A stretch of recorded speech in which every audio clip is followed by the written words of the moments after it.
Welcome to Royal Freshwater Bay Yacht Club here on the beautiful Swan River in Perth, Western Australia. We've got sun, we've got breeze, we've got M32 catamarans, we've got performance keelboats, and we've got an afternoon of exhilarating racing in arena style in the bay. Well, we've got a great spot up here, and we're going to be commentating for you this afternoon. It's Ed Feathers from 91.3 Sport FM, and with me is David Gilmore. David Gilmore's a 49er sailor, been on the World Match Racing circuit and won many, many regattas. G'day, Dave. How are you, mate? Yeah, good, thanks, Ed. It is, as Paul says, it's a fabulous venue up here, and we've got prime position. It's absolutely beautiful looking out over the course. Yeah, it's an amazing view out here today. We've got lovely 30 degrees and probably 15 knots of wind from the southwest, so it's going to be some really nice racing out there. We've had a look through the program, and it looks as though there's going to be two M32 races between some professional teams, Matt Jerwood versus Sam Gilmore. That's going to have 4 more catamaran races afterwards, and some different teams with some amateurs and some pros together, and we'll come to that a bit later on. And also on the horizon and out there in the bay will be the IRC big boat teams with Black Betty, the Cadillac, and the Next Factor, and 3 Good Wives racing around the course. So not only is the racing happening for Royal Freshwater Bay here, it's also happening in Sydney. And over in Sydney, M3 is competing in the 180 nautical mile Cabbage Island race. There's 7 TP52s in it, and the weather is 15 to 20 knots over there, and there's a nice breeze, and we might just cross over to that now and watch the start of that race.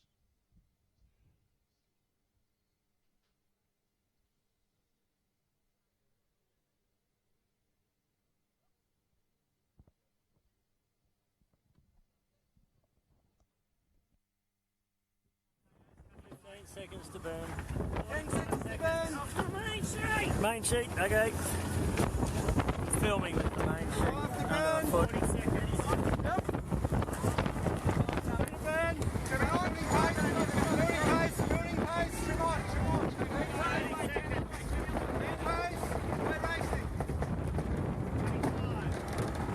All right. 22. Slow down. Too much. Drop down. Drop down. Now go. Racing now.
And on the screen now is some footage from a mobile phone on M3, Mulberry Estate, which is the TP52 of Peter Hickson's, which is on Sydney Harbour, starting in the Cabbage Tree Island race.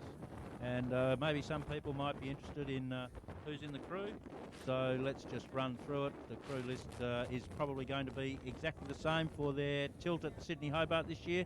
On board is Peter Hickson back on the boat, Brent Fowler, Matt Pearce. Navigators Luke Campbell. Main sheet Bruce McRae. The grinder and strategist is Mark Wheeler. John Norton's on board. Brett Van Munster. James Lisbrowski is a new addition to the team. John Enkelman. Robbie Wilson. Michael Kennedy.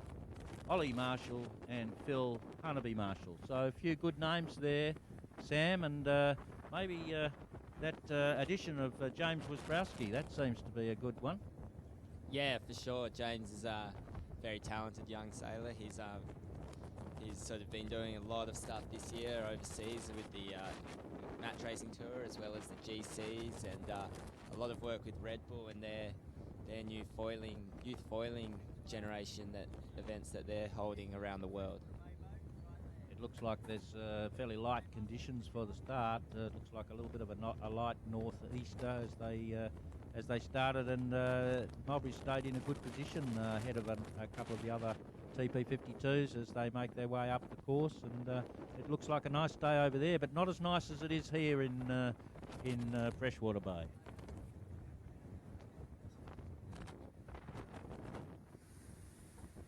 Here's RKO. They've made enough room to get in front of us. That's a TP52 and the Maserati in front of that.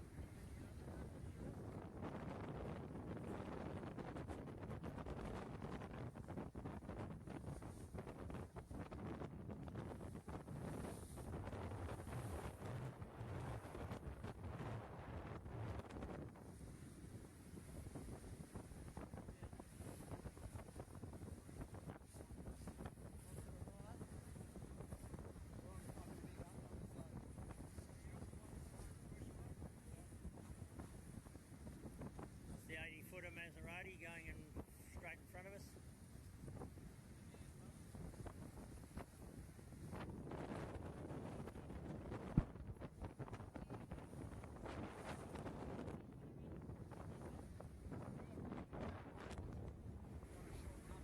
Well, hopefully that gives us all an understanding of what's happening on the other side of this great continent of Australia, where M3's racing in the Cabbage Island race. So we might leave the boys to make their way north out of Sydney, and we'll move back into Royal Freshwater Bay Yacht Club and back out onto our course. So there's one of the competitors out there, Sam, red sails on the horizon. Yeah, on screen right now is Red Line Racing, which is skippered by Matt Jerwood, and he has Alex Landwehr, Pat Voss, and Niall Morrow crewing for him. These guys have done extremely well on the match racing tour this year, finishing third at the World Championships in Sweden just only 4 months ago, and that was an incredibly good result for such a young team, and they were really at the top of their game at the moment. But in saying that, we've also got Neptune Racing, who have also been competing on the tour and hold a high world ranking at third place at the moment. So I think it's going to be some great racing out there, Ed. Yeah, for sure, Sam. I really like this concept. Look, we've got some interesting battle sort of statistics. We've got a south of the river team versus a north of the river team.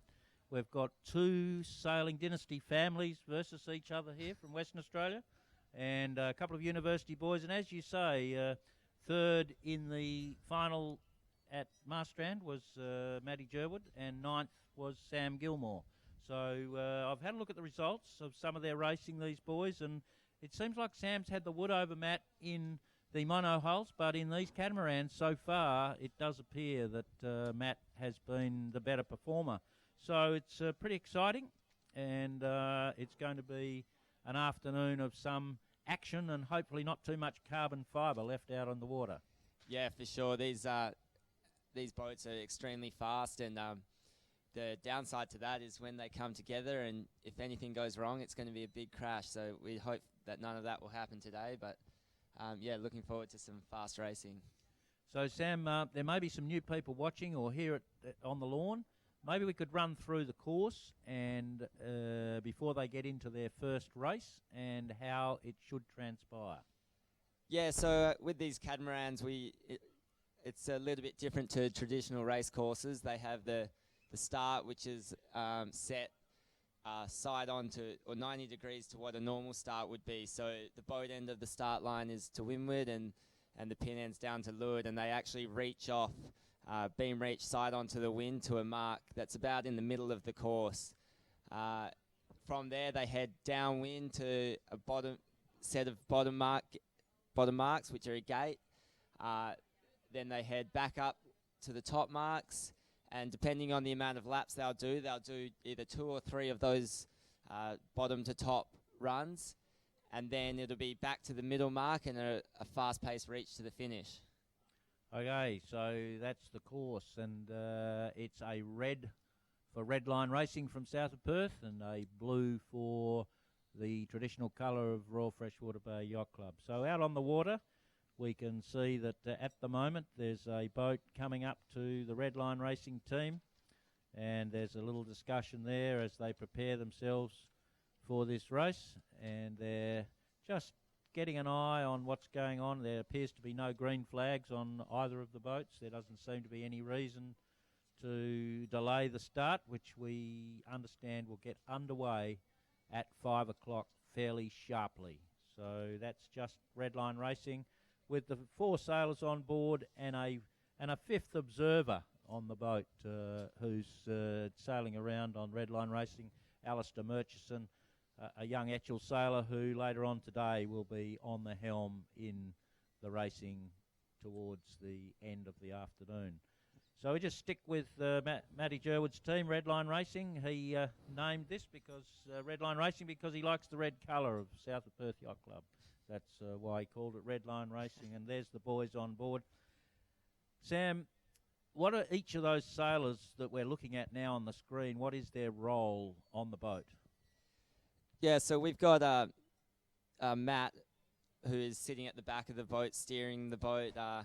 He's there by himself, but the other 3 guys on the rack are all doing pretty important jobs, trimming the sails, or sail, I should say. They're going upwind. There's only a main, unlike most boats, which also have the jib, but it's there's no hydraulic systems on these boats or anything, so it's all rope and pulley systems that they've got to use to sheet the sails and trim them as best as possible. And so the guy at the front, he'll be trimming the main sheet tension, and that's sort of like a vang on a traditional boat. And the guy at the back will be doing the traveller, which is more like a normal main sheet. And then we have the floater in the middle, his job is sort of a little bit of everything. He's helping with the main sheet, he's helping with the traveller, he's doing the boards, he's running around pulling the Jenica on. So it's very busy for those guys up the front, and the harder they work, the faster the boat's going to go. So it's actually a really rewarding being in one of those positions when you're sailing well.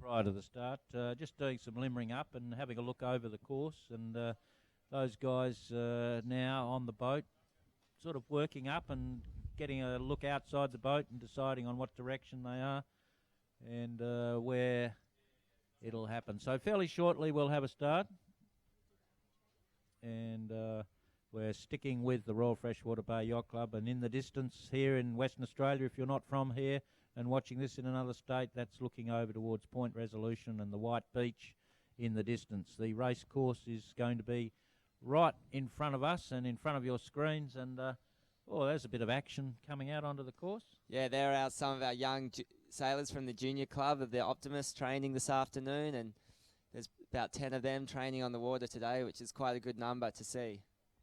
That is a beautiful sight, and it won't be long, David, before they're up to the level of sailing on these weapons of choice for the World Match Racing Tour, where we'll see the battle going on between these 2 teams, one from south of the river and one from the north of the river. So that little team of optimists are heading out onto the same course and the same bit of water, just passing in front of the lawn at Royal Freshwater Bay Yacht Club, and we'll move back from that group very shortly to the race course. But there's a lot of white there, a lot of white launches, a lot of white sails, a lot of white water, and a seagull also out in the distance. So it's a really good thing. We'll we'll just take an ad from one of our major sponsors, and we'll be right back to you.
Well, that's a fabulous sight as the little boats head out onto the... we'll be seeing the racing coming up very shortly. How far away are these Optimus dinghy sailors from an M32? How difficult is it to make it in the transition into these M32s? From Some of them were in the Opties, and that was their first boat they learnt to sail in. So I'm sure that with the exposure that these young guys have to the boats around Perth now, that they're itching to get on board and can't wait to sail one of the bigger, faster boats. And the skills, it seems like one sail on these Optimists and one on the M32s. There's not much different. You've only got one sail to look after. Yeah, for sure. The skills on the Opti are very important, but the M32's go quite a lot faster. So yeah, maybe just everything gets sped up a little. All right. So whilst we watch those Optimists in their training manoeuvres, we understand that the race course will be one lap, which means that they will start from the start boat out to a mark on a reach, and then downwind to the gate up to the top mark, and then past the leeward mark, and then back home round the pimple and through the start line. So the screen shows us the course and the start boat in the distance, and some other craft milling around. It's a beautiful sight.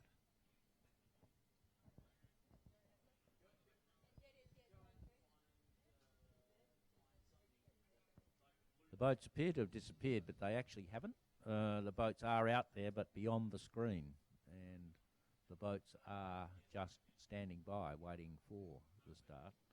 We can see now, moving into the picture, is the Royal Freshwater Bay yacht. What are they looking at there, David?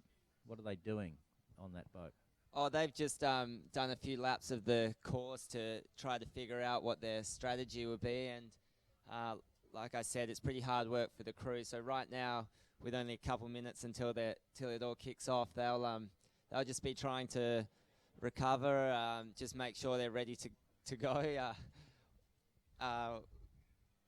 ready for the race, and maybe just chatting about any last minute details they might have just thought about or forgotten earlier.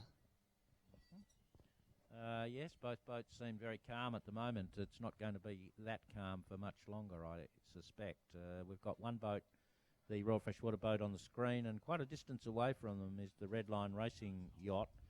They're staying well apart at this stage. Yeah, these boats at slow speed aren't the most manoeuvrable things, so they obviously don't want to get too close so that there's any sort of collision. But I mean, they can easily sail around the bay in under 5 minutes, so it's not like they're a long time away. They're just a long distance, and as soon as they start sailing, they'll be over here in a couple of seconds. And they're just limbering up at the moment. And what we'll do while we wait for that start is we'll have a little look at some of the keel boats that are just heading out for the big boat racing, and we might cross over and have a look at those boats. Of course, we've got 4 of them going to race on the course out here this afternoon. We've got the Next Factor, the Far 40, 3 Good Wives, a Foundation 36, the Cadillac, a Barrett 32, and Black Betty, a GP 42. So that boat heading out there now is the Cadillac of Peter Chappell, and so there she goes out on the course. I think the numbers on that boat, it's light conditions at the moment, with their crew of 5. They probably just the right weight. Maybe they could do with one more, but looking down on that boat now, you can see it's got a fairly wide stern. It looks like a fairly sporty boat. It will have an asymmetrical spinnaker on it. 2 boats in this big boat race with asymmetrical spinnakers, and 2 with symmetrical spinnakers. That boat will have an asymmetrical spinnaker. So on board that is Peter Chappell, Graham Johnson, Sam Gill, and Matt Smith. It's the first time that Sam Gill sailed on this boat, so it's a great afternoon for Sam. And of course, Peter Chappell, as soon as he's finished his racing, will be looking to have his cocktails at 6 o'clock, which is the name of his motor launch. So that's heading out onto the course now, and they'll be racing around the boys at the same time and during the afternoon while the M32s are on. So we might cross to one of the other boats now and have a look at what they're doing.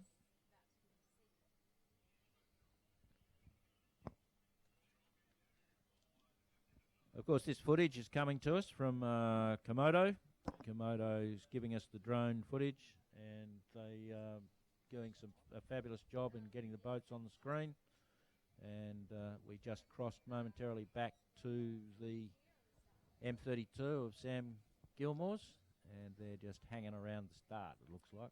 Yeah, we're only a couple minutes away from the M32 starting here, and they've just gone past the start boat, and it looked like they're all ready to go now.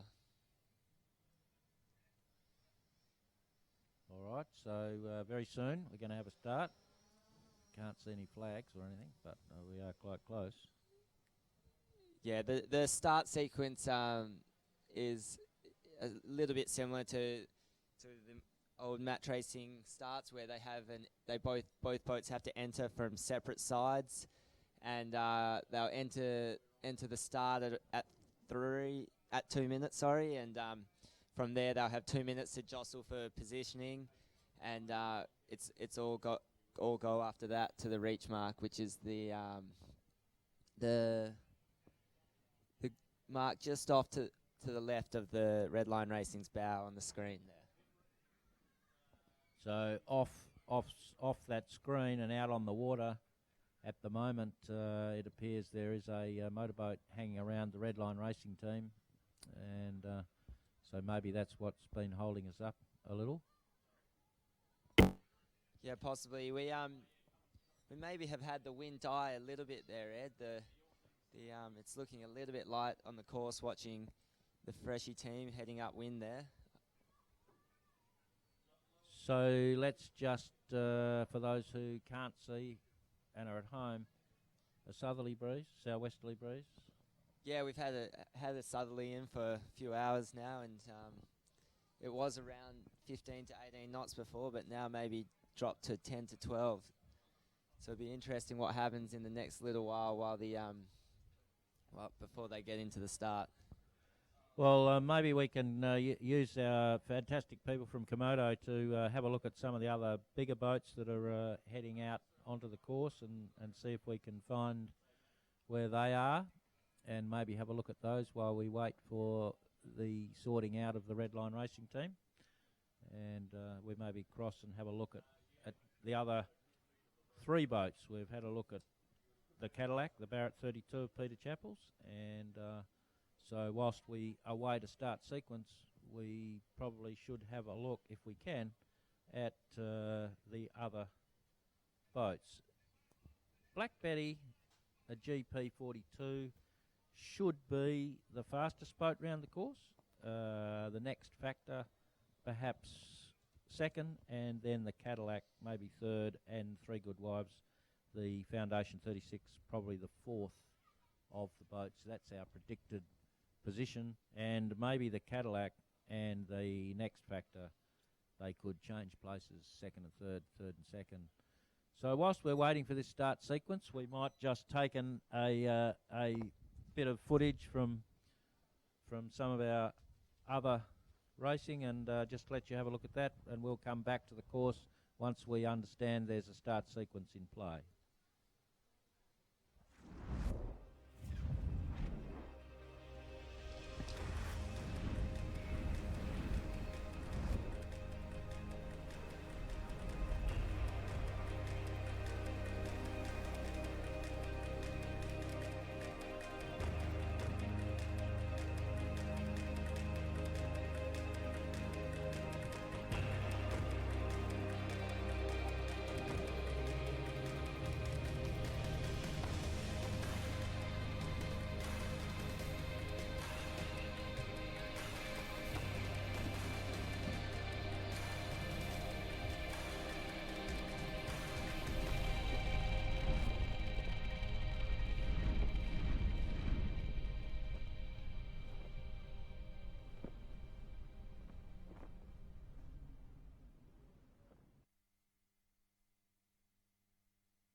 Well, here we are, David Gilmore. We're in the start sequence. It's on. It's definitely on here. Yep, we've got less than 2 minutes to go till the start.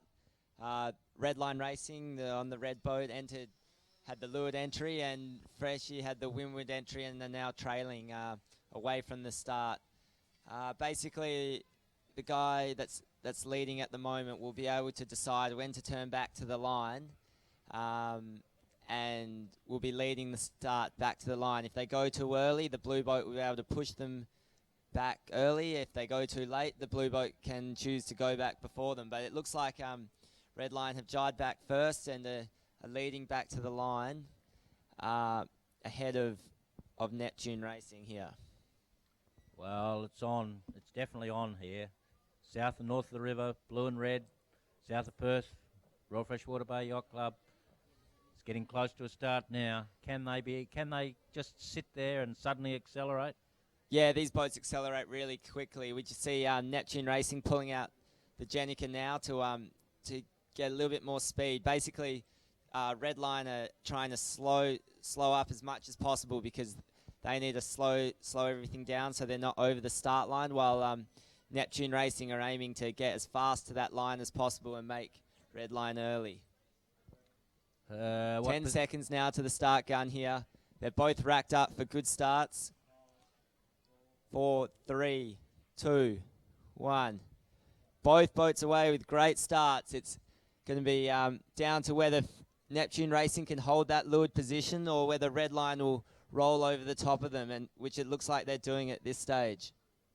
Looks as though they both have got good clear lanes, but Redline's sort of made the better of that start. Yeah, Redline with the windward start, it's normally a little bit more risky, but if you pull it off, you have quite a good gain going into that first reach mark, which it looks like they do at the moment, about a 3 boat length lead over Neptune Racing. But it's the race is far from over. I don't think you've ever won the race from the start in these sorts of conditions. All right, so if you've just joined, it's Redline Racing leading off the start line, and it's Neptune Racing following very closely behind. It's a very close race, and it doesn't take much to change. It doesn't take much to change positions. It's a moment of seconds. Look at the heel up now on the Neptune Racing team, and they get just a little bit closer as they get out to the mark where they can bear away. First boat round, Redline Big Racing. bow down for Redline there. Beautiful. In their Jenica deploy. Very clean deploy there for Redline Racing. They've extended another 3 lengths or so, and Neptune Racing is going to have to clean up their manoeuvres a little bit if they want to get past in this race. So it's down to the leeward mark, and then they can either turn right or turn left. And as we look down the course, how are they setting themselves up at this point for the turn? Yeah, it looks like, well, obviously Redline Racing will have the first choice of gate here. It looks like they're soaking into the left turn at the moment. If the marks are relatively even, I think that Neptune Racing will split and go to the right turn, which will mean that they have more of an option to overtake on the next upwind. All right, so that's Redline Racing around. It looks like a nice furl. Yeah, here go Freshwater Bay splitting to that right-hand marker. We won't know exactly. It looks like to me that right marker is up ahead, further upwind than that left turn. So it could be a good gain for that Neptune Racing there. Yep, the tack just coming up on the red line, and they did a nice job on that tack. That was a nice job getting that tack done, and now a little bit more pressure perhaps out where Neptune Racing is. Yeah, it'll be interesting. They're on quite a big lift at the moment, which is helping them as they head out there, but they want something that will shift the other way for them to get back across the course. So I think they've got to be a little bit patient here and wait for the wind to come back their way a bit. But I think they made definite early gains around that bottom mark. It's just whether it's enough and whether the wind is good out on their side of the course compared to where Redline are. Well, it's Redline in the middle of the course, and they're actually got the luxury of being able to perhaps decide about it being in the middle of the course, whereas the Neptune Racing team perhaps putting themselves out into less options, perhaps. Yeah, for sure. Redline are doing a really good job of sailing low and fast over to where Neptune Racing are to try and kind of close the distance between the two boats so that whatever wind Neptune Racing gets, hopefully Redline will get the same if they're in a similar piece of water. If they're out opposite sides of the racetrack, then it can all be different. And you only need a few little gusts in these boats, and the boats will speed up quite a lot depending on the wind. And it's huge changes in leads can happen. Well, just as David mentioned that, the Neptune Racing team did get some wind and has made a gain on Redline Racing team. There is a gain there, and that's just as was predicted. At only a few puffs in these boats, and you can get right back into the race really quickly. So it's pretty exciting as we approach the top gate now, and the boats making their way up there with Redline Racing's lead a little diminished. Yeah, I think Neptune did make a bit of a gain, but they sailed past the spit post and ended up having to reach back down to it. So that was quite costly. And now Redline look well in control of the race at this stage. I can't see anything else happening on this upwind that will, unless there's a bad manoeuvre by Redline. But they're definitely in control heading up into the top marks here. All right, so they're about to deploy that Janica and get racing down the course again, and that's where we see a real lift of the boat as it makes it speed and picks up a bit of speed. Fair bit of work goes on with that deploy. There's a fair bit of stuff going on the boat, and we've got some footage there of the teams on the boat with their helmets on. There's a bit going on.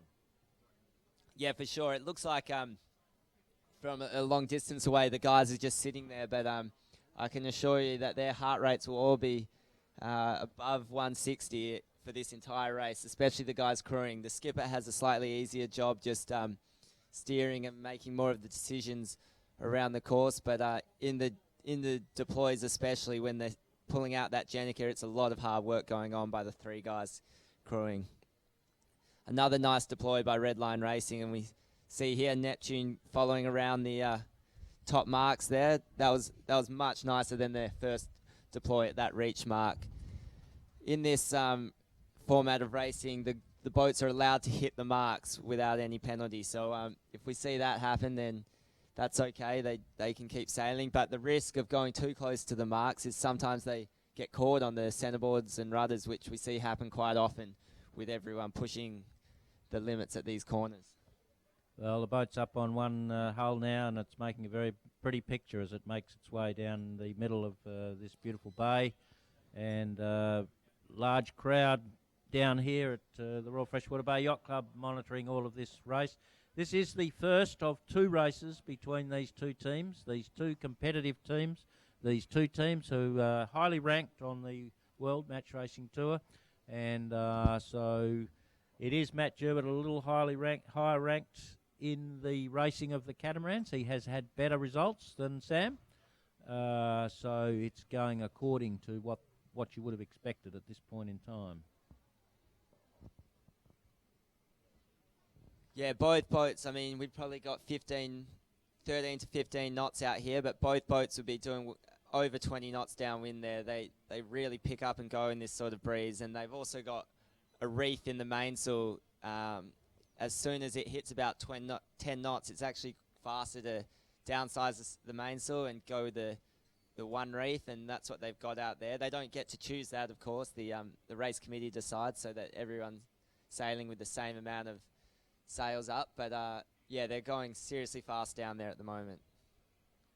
So it's Redline Racing around turning left, and it's the Neptune Racing team turning right. It's hard to see that the Redline Racing team will be beaten from this position, and maybe that all goes back to that better start which they had. Yeah, for sure the start was an advantage for Redline, but we've seen again that Neptune Racing have split, and I do agree that the mark they're going around is the favoured mark, and Redline's let them go, or given them that mark both times, but there is a chance that there's more wind out this side of the course, closer to the yacht club here, and that's why Redline are choosing to go to the unfavoured mark a bit more than the Freshie guys. But we're coming back for a cross here, and I think that Neptune Racing have made some small gains.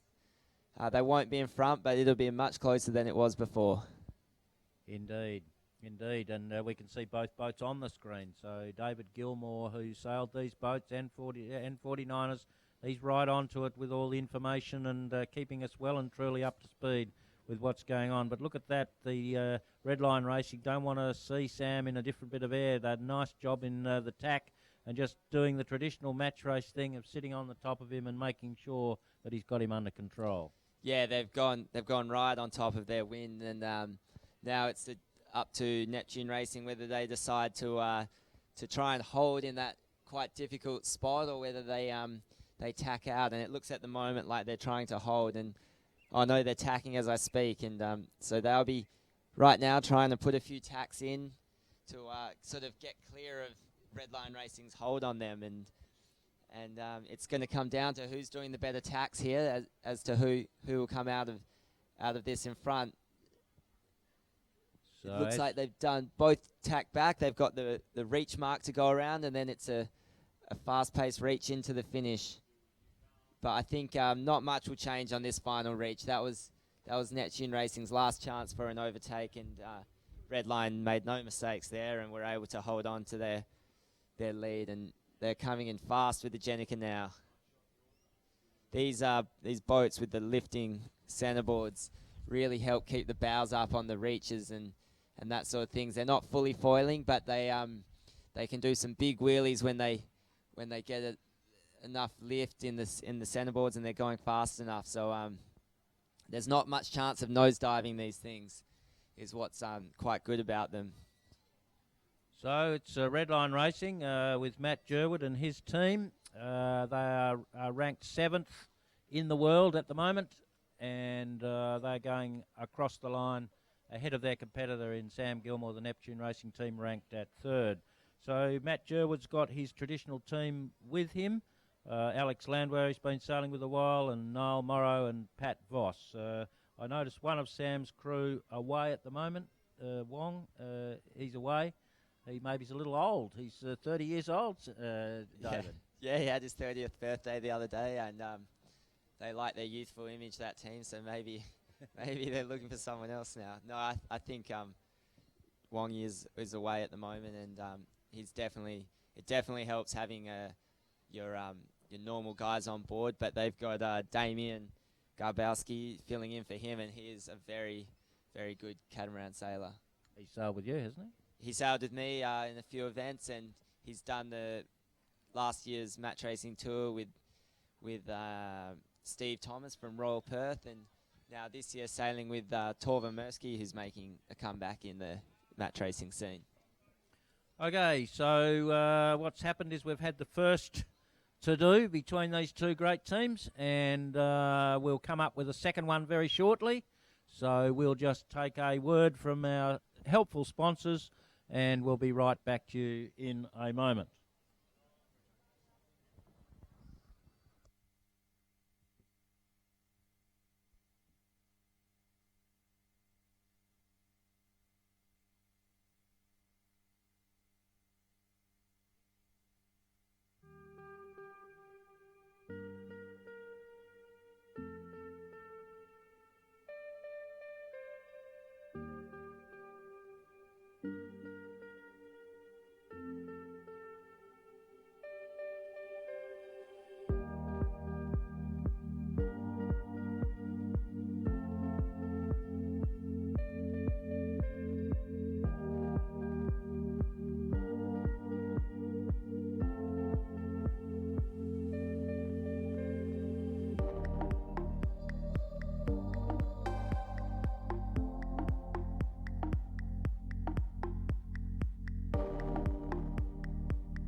Well, that was all good to see the work that the sponsors do, and we're back on the course and back on the screen and back looking out on the water. So let's just remind ourselves where we're at. We've had one race between these two great teams. The second race will be coming up very shortly. In the studio up here with us is David Gilmore, and David Gilmore sailed on these boats and in 49ers. And at 5:30 we have a demonstration sail of 4 of the big boats, the Black Betty, the GP 42, which is actually out on the race course, and we'll just pan out and have a look at the Black Betty. We've got the Cadillac, the Barrett 32, and the Next Factor, and 3 Good Wives. So let's have a look at Black Betty. Owner Gary McNally, Terry Page, Nick Jewson, Stuart Campbell, Simon Schulbergs, Nick Syme, Ryan Donaldson, John Colliver, Alistair Booth, and Bruce Maloney from the Etchells on board the Black Betty. And the Cadillac, we've got Peter Chappell, Graham Johnson, Sam Gill for his first sail with these boys, and Matt Smith. Then we've got the Next Factor, a well-campaigned boat round this town. It's won Val Madre Racing Series and many other races. It's been a back-to-back Siska winner, and so it's definitely out there. And the last is the 3 Good Wives. But look, we're back into the action, into the M32s between these two teams, and we're over to David Gilmore to commentate it through. Yeah, we're just back into the start sequence here with they've swapped over their entry positions, and Neptune Racing have come from the leeward end. They were extremely late for getting back to the start, and Redline were waiting for a long time before Neptune got back. And it's this is some unusual starting tactics here with Neptune leading back to the line very early. So right now I'd say they're a sitting duck, and it's all about. Matt has a lot of power. Redline Racing will have a lot of power here coming in and getting the hook on Neptune Racing. Neptune Racing are going backwards, and that's the start there. And Redline Racing have completely dominated the start over Neptune Racing. It might have been postponed, maybe because there was an issue with the Neptune Racing boat, which is why they were so late. But they were going backwards off that start then. Well, as you described, David, some unusual tactics at that start, and that led them into all sorts of trouble with Redline Racing leading off the line.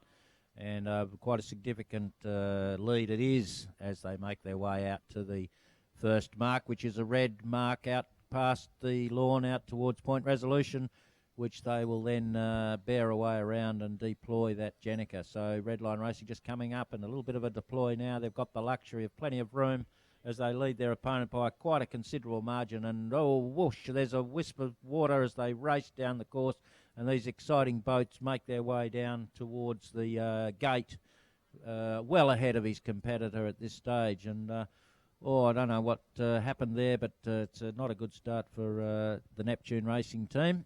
And there's still a lot of the race to go. Anything could happen, but it's a bit of a clean pair of heels to the south of Perth, south of the river, boys, coming over here to the territory at Royal Freshwater Bay and taking them on.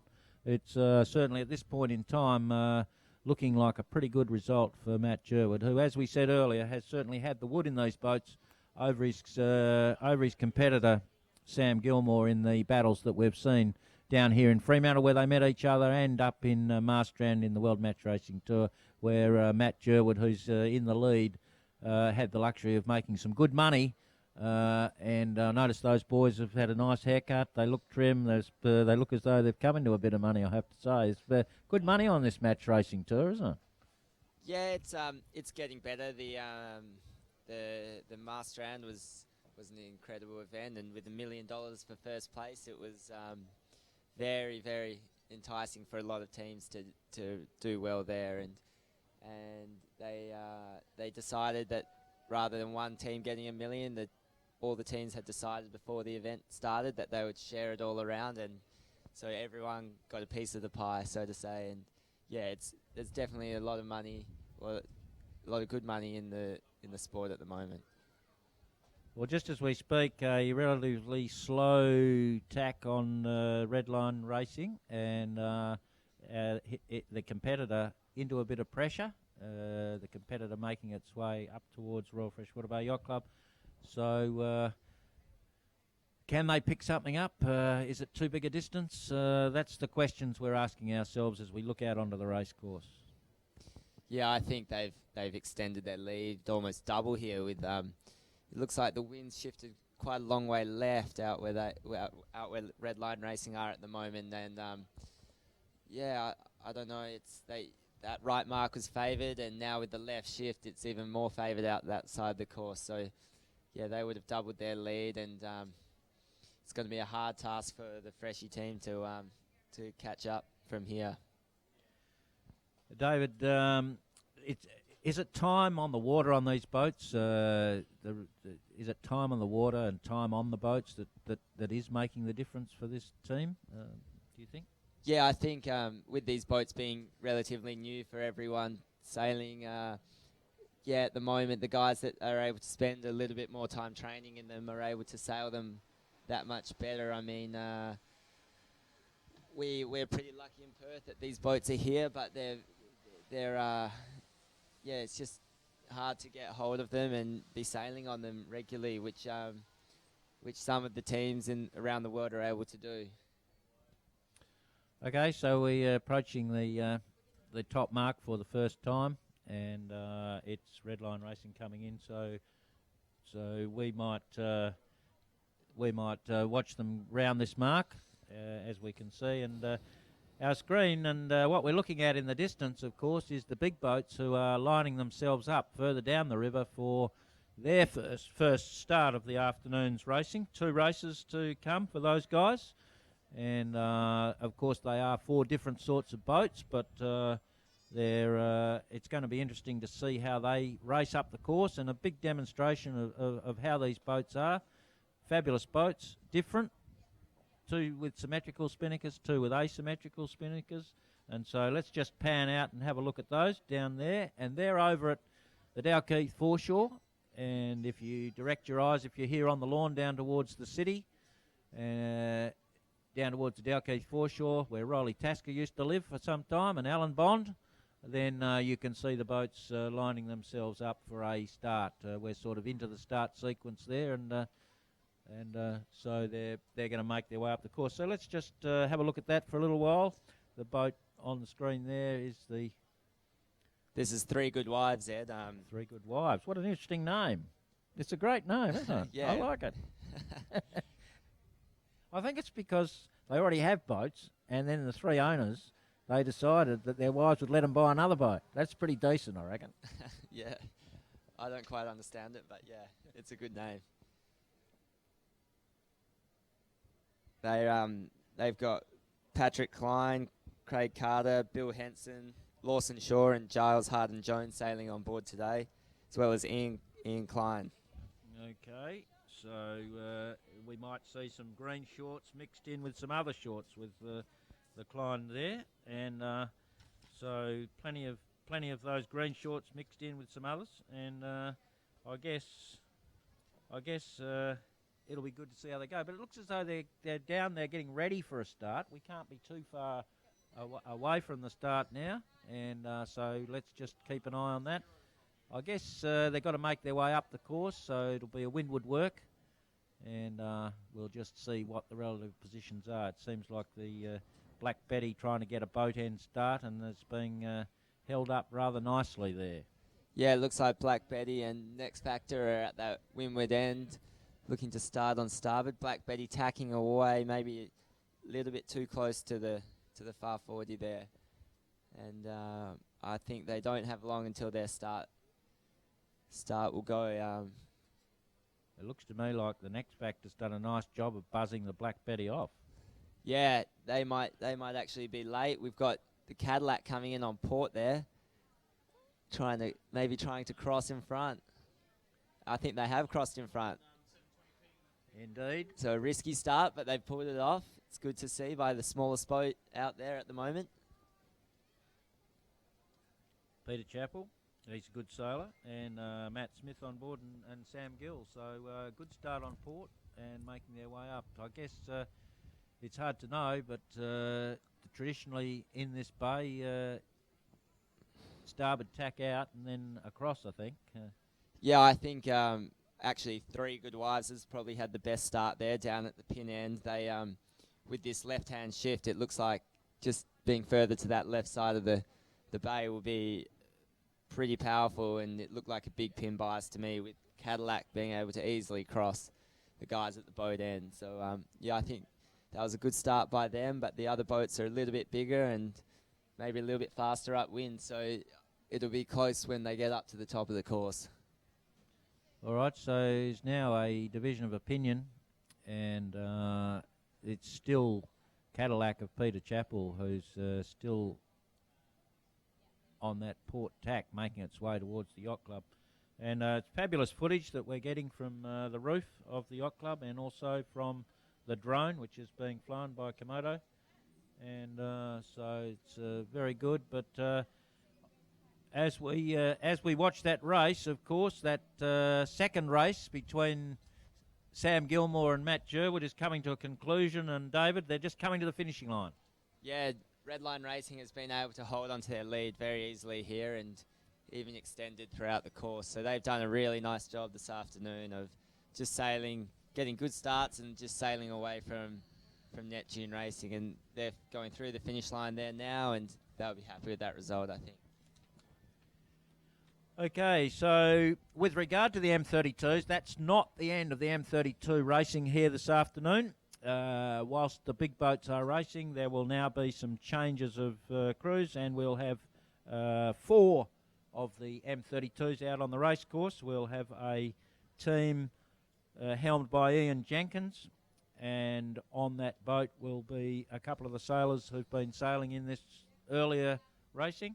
So we've got Ian Jenkins versus Ian Klein, the Battle of the Ians, and Darryl Deadman's out there, and Alistair Murchison. And Alistair Murchison come back to his sailing an Etchells. In fact, he bought Skip Lissaman's bandwagon, and he's now sailing one of these M32s. He'll have Alex Landwehr and Niall Morrow, who are coming straight off the red boat and onto the orange boat with Alistair Murchison. So while they will all change over now and get into 4 boats, so we'll have 4 M32s on the race course, but there is a little crew change exercise going on. So if you've just arrived at the Yacht Club and wanting to see some M32 exciting racing, there will be a slight delay whilst they change the crews over and get the other 2 boats off the dock and out onto the race course. Meanwhile, the optimists are into their training session. So we've got M32s, we've got optimists training, we've got the big boats out there. So it's all in the picture as we look at now. So we'll just maybe take some footage from previous M32. Before we do that, we'll just have a leaderboard come up on the screen and show us what's happened. Redline Racing ahead of Neptune Racing, 2 zip. Great shot of the bay there, Ed. I mean, perfect sailing conditions today. Absolutely fabulous. Got Western Australian fabulous conditions. Oh, it's always like this over here.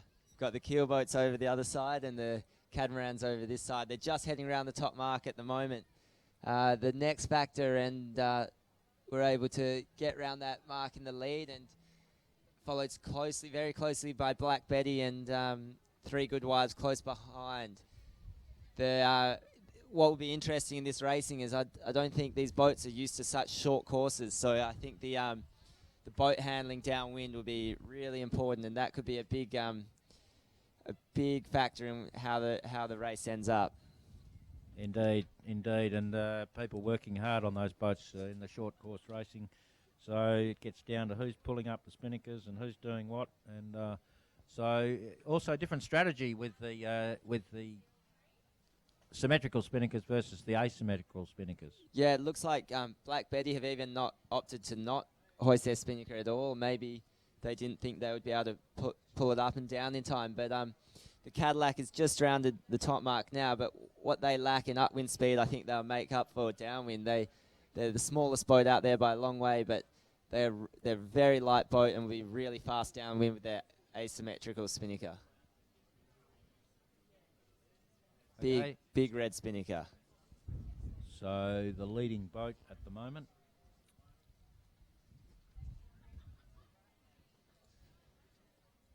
Black Betty without the spinnaker being overtaken by, it appears, the Three Good Wives. So if you're down here today, the Three Good Wives, welcome. And your boys are doing a great job.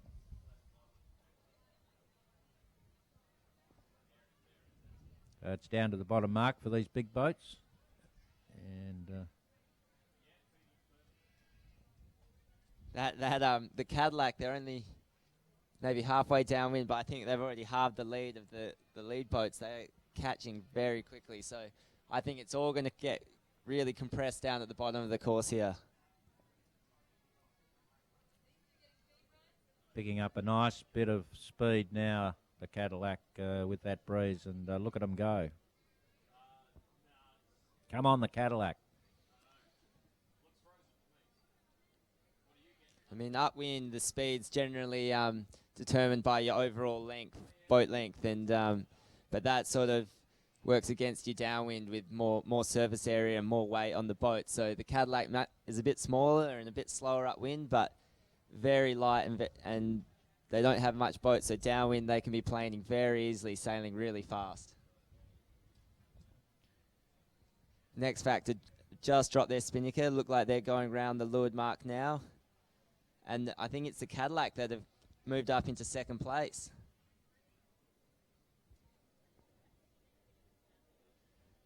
That was a nice drop on board both boats there.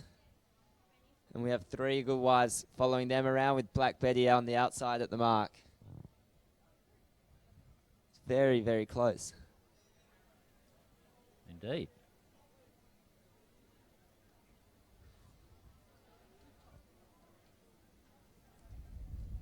And whilst we're watching all of this, the M32s are leaving the jetty, the two that have been in rest, and they'll be getting onto the course very soon. And already limbering up, as we just saw race across there, is the red boat, which has now changed over with its crew. And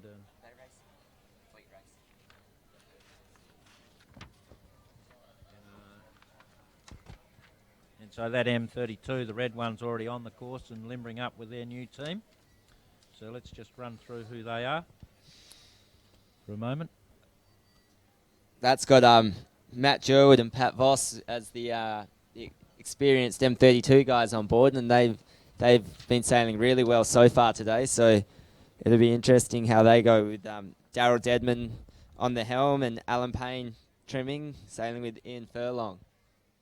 Well, Daryl Deadman was in the hot seat on Matt Jerwood's team in that last race, so he's seen how it's done by the experts. So we'll see if he can get into the winning circle. Yeah, for sure. It definitely would help having been on the boat for a little bit this afternoon before taking the helm, but having two such experienced guys on board, I think they'll feel pretty comfortable out there. Now, back to the big boat racing. They are making their way up the course for the second time, and it does appear that Black Betty is doing the better of the upwind. Yeah, Black Betty have come a little bit closer to us. It's hard to tell at the moment. They look like they're in a good path, but it looks like the breeze has shifted even further left out the other side of the course. So I expect to see the other guys making a small gain there, but they are quite fast upwind, so maybe it'll even out a little.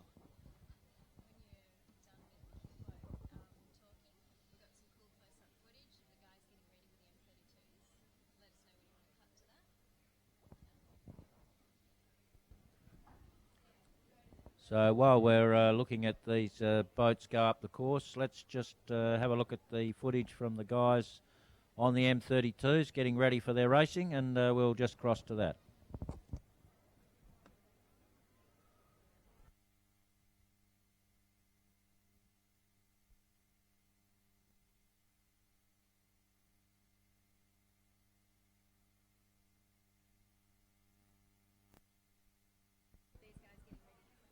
So we're going to follow the green boat with Ian Klein, Cameron Seagreen, Sam Gilmore, Damien Gabowski and Liam Seagreen as they get ready. So the footage is coming directly off the boat, and that's coming to you. So we can see all the guys getting this boat ready to sail.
So we're back onto the race course with the big boats as they make their way down to the finish. And so that's looking like the Next Factor's had a really good race, and second boat across the line with a very fast downwind. The Cadillac's had a good sail. And then in coming down next is Three Good Wives, and then followed by Black Betty. Okay, so we called that incorrectly. Let's make a correction on that. That is not the finish. There's another 2 more laps. So 2 more laps for the big boats while the M32s warm up. So plenty to keep us entertained.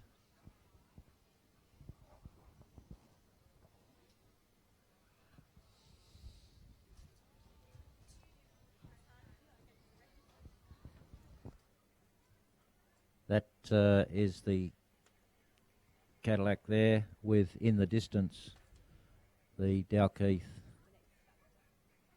shoreline. That zooming in on that is the Next Factor. Okay. So it's a far 40. It's just making its way along down that shoreline. A lot of famous people have lived along that shoreline, including Vincent O'Brien. And Vincent O'Brien was a wonderful horse trainer in Ireland, and he lived over there. And he married a West Australian and used to spend 6 months down here. In fact, many of his horses have raced against the Queen's horses, so he was a famous man. He's not with us anymore, but he lived over on that shoreline. Dr. Salvaris, he lived over there. Rolly Tasker, and of course Alan Bond further around the corner. So it's been a very popular place for a number of famous people, and we just enjoy sailing along that shoreline as those 4 boats are doing right now.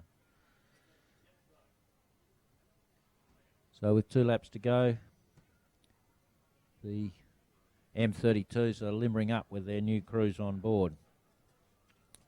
There's a licensing procedure, David, for these M32s where people can go out on them, but they can only go with a license. Tell us all about that. Yeah, with these boats, they're obviously quite high-tech pieces of machinery, and with them going so fast, there's a good chance that that they can capsize and things can go bad. So yeah, there's always a safety concern with the with sailing, and the licensing just helps with making sure that before people go out sailing these boats, they are able to sail them safely. And as well as that, you need a safety boat out there, which we have, that are launching the boats at the moment, just to make sure that everything is okay. If they capsize, they need another boat to help them get back up. And so that's the grey boat that's alongside the green boat at the moment, that just out there making sure that everyone's under control out there. Well, it's an interesting boat, David, the M32. It's light, stiff platform, 500 kilos in weight, and you can launch it off the beach. They launched it earlier today off the beach here at Royal Freshwater Bay, and it was actually a boat that was designed by Goran Marström, who is a Swede, hence the M32. That's where the name comes from. Yeah, they're very, very popular in Sweden, with Aston Harold building them on an island just out of Gothenburg, and they've really taken the M32 on. They've been sailing them over there for the last 4 years, and I mean, one of the great things about them is that they're so simple, and you don't need to change much on them. There's not much tweaking required. There's just sort of simple and easy to use boats that go fast. Yeah, and if Harkins Svensson came along and then he got it going, and now there's plenty of money in it. Yeah, for sure. We've got the big boats rounding that top mark for the 3rd time, and Black Betty has moved up into 2nd place, which is good to see. They had a slow start, but managed to get round this lap pretty quickly, and so they've overtaken both Three Good Wives and the Cadillac. And maybe they've got their eyes set on the next factor up in front. Well, they hoisted a spinnaker last time round. That might help. Yeah, they must have thought that it was a bit quicker with the spinnaker downwind, and they were able to handle it in the short course. We'll see if they go. It looks like to me like they're going to hoist it again here. Yep, there they go around the mark, and the mast man's there, so we may well see that. With a Cadillac coming around close behind, they're going to Black Betty will have a bit to do to hold them off downwind. This boat looks very fast to me on the downwind legs. Mm-hmm. And then the Three Good Wives.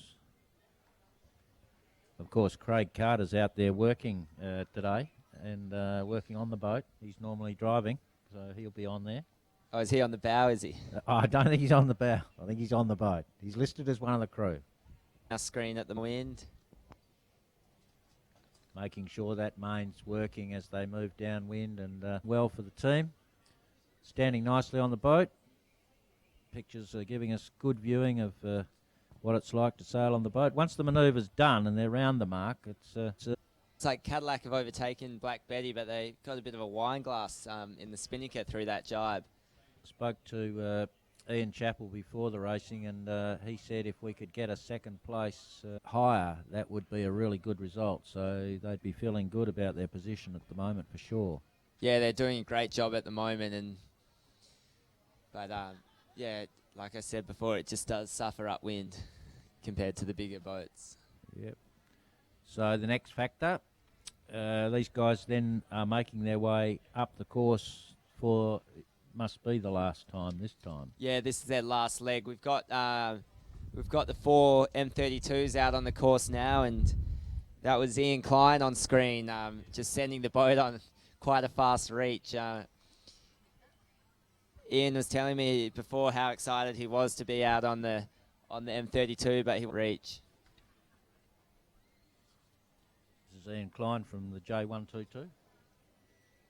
That's his boat. Yep.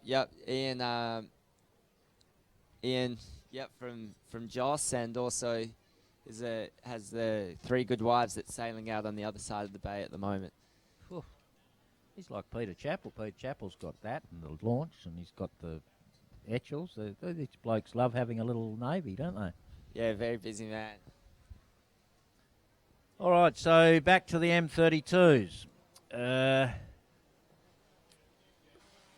Daryl Deadman, Alan Payne, Matt Jerwood, Pat Voss and Ian Furlong. Yep, that's right. And it looks to me like they're in the start sequence at the moment. So all four boats are looking to line up, and we won't see so much jostling for position like we did in the match racing, but they'll definitely be lining up and then reaching as fast as possible to the red mark, which is moved a little bit closer to the yacht club, so it won't be quite a long reach now, but so maybe favouring more of a lured start that we saw Neptune Racing trying to do in the match racing that wasn't really working. Fabulous pictures coming to us from front row screens with the interface with Komodo, the drone footage. It's fabulous and easy to see from a distance how that's all unfolding. Okay, they're off and away there. With that was a great start by Alistair Murchison from the boat end, and it's actually this time that Daryl Deadman, who has Matt Jerwood and Pat Voss on board, that got left behind on that start. But Alistair Murchison is well off in the lead here, followed closely by Ian Jenkins and Ian Klein, who are fighting for second place around that gate mark. Two experienced Jenica up downwind, so I think there'll be a lot more exciting and maybe a few more lead changes in this fleet racing. Oh, there we go. Big gust for the blue boat. They're over. Okay, so we have this boat over. So let's just focus on that boat at the moment. The first thing to do is to count all the heads and make sure that everyone's okay and that there are all those people there. Then the next thing is to repair to the boat. David, you've been through the safety procedure. Talk us through it. Yeah, so right now they're just making sure that everyone's okay, and they've got a head count. From my eye, we can see 2 people on the tramp and another 2 in the water, and so there's I think 4 safety that sorted. They'll be just attaching the righting line, and the boat will come up pretty easily. These masts are locked. The air is locked off inside them, so the boats won't turtle as long as the mast holds together there. So it'll just sit as it is now.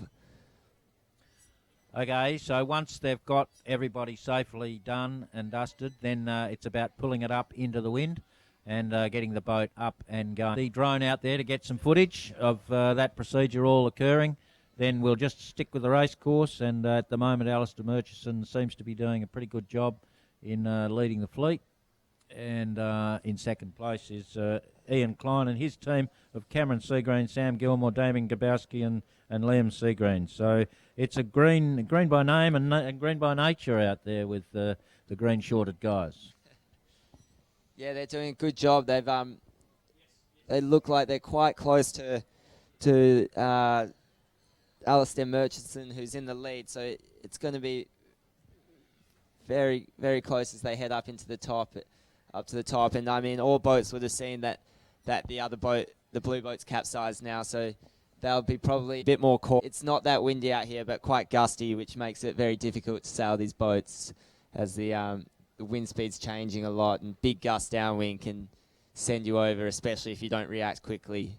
On the bearaway too. Yeah, the bearaways, but even the downwinds, I mean, with the Jenica out, if you're not going fast, the boats can load up quite a lot and very easy to spin out. One person has to slip over and it can go over, and that was quite a fast capsize that they had out there.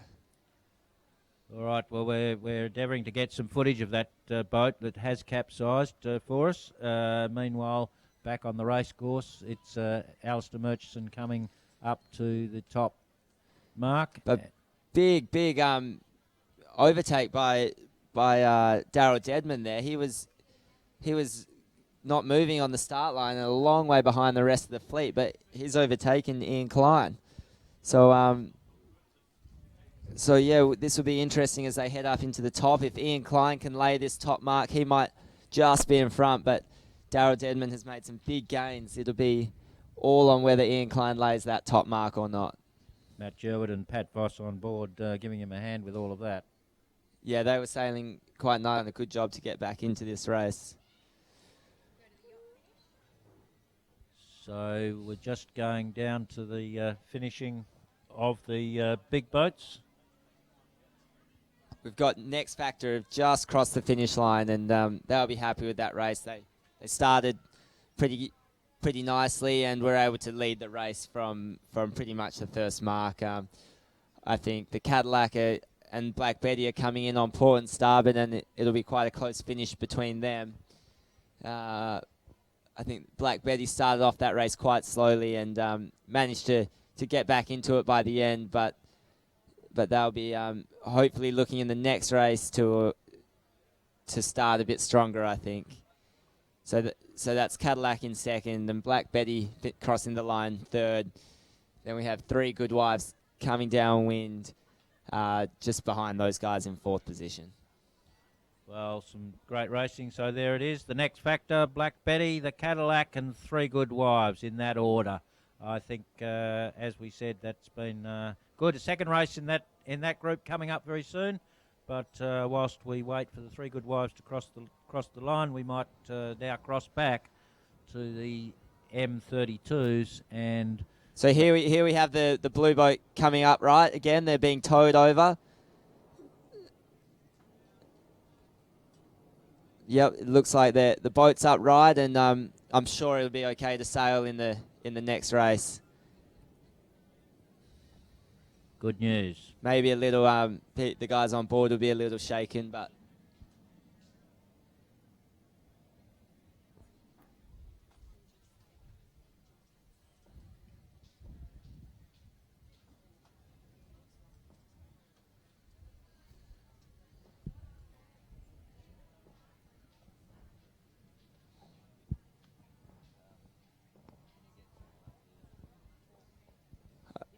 okay, so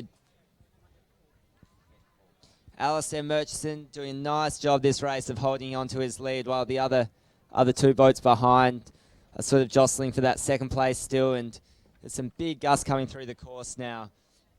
Ian Klein is really sending it into those bottom marks there, right on his ear. It's good to see that they're not afraid out there to keep the boats going fast.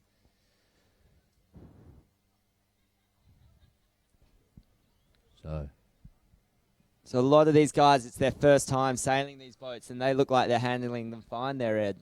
Yeah, they are, and they've got the luxury of having a couple of people on board that have sailed them before, and that's handy for sure.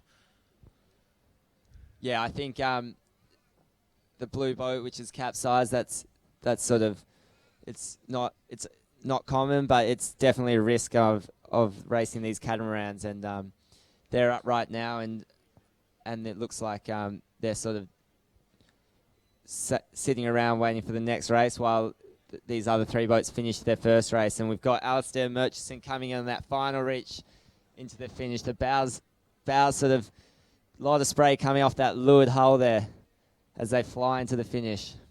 Great job. Great job. He'll be pleased with that. He's had a couple of outings in these M32s with Here we go. With results. Sorry, down Ed. the board. We've got the next cross coming up between Ian Klein and Daryl Deadman. It'll be interesting whether Ian can fit the tack in between Daryl and the mark there. This will be very close here, I think. Daryl looks like he's coming in with a lot of speed. Ian's getting the bow weight. Looks like he's just holding in front. And Ian's just held on to second place there, so nice work by him.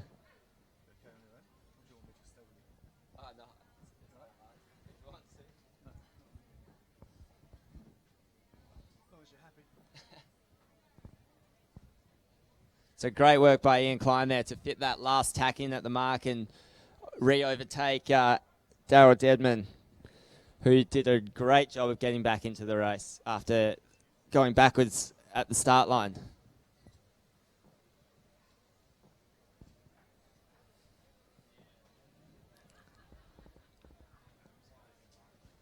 So it looks like this breeze is building a little as they are waiting to get underway with the second race.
Okay, we're gonna cross to some winter squad training video now. So while we wait for the next starts to get underway.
Okay, well that was our junior winter squad doing a bit of training, who I had the pleasure of working with over winter, and they're a great group of kids and have a lot of potential.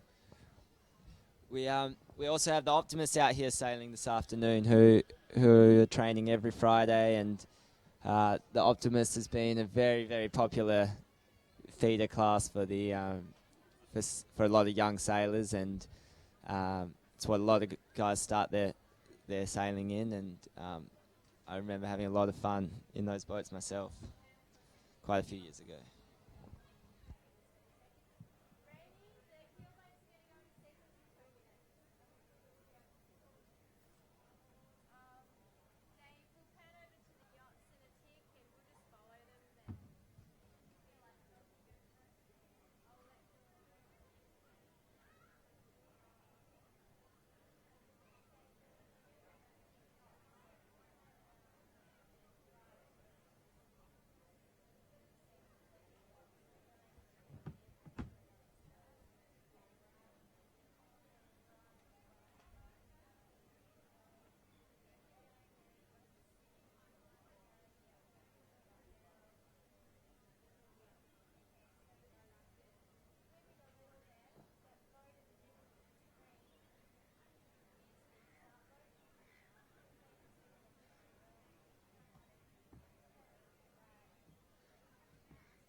Okay, so not a long wait now until the next race for both the fleets out here. We've got the big boats heading out into their start sequence. They'll have 5 minutes until their start, and we've just seen a flag go up on the catamaran start boat as well. So both fleets are in sequence at the moment. On screen we've got Black Betty and the Cadillac, just doing some of their pre-starting routines and getting ready for this second race out here.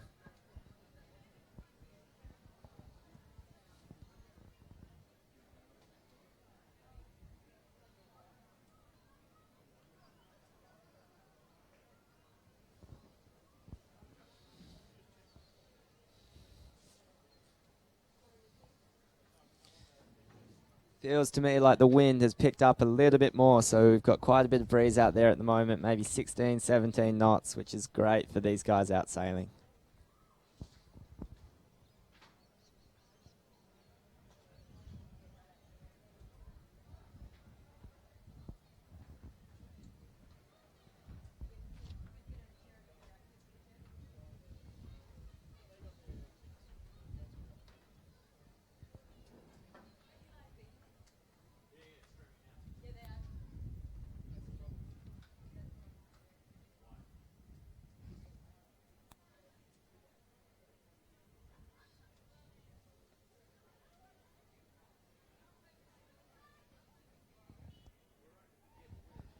So Black Betty there on screen, heading back to the start line. They were just doing a practice run for their start, and now we're heading back down and setting up for their final run at their line.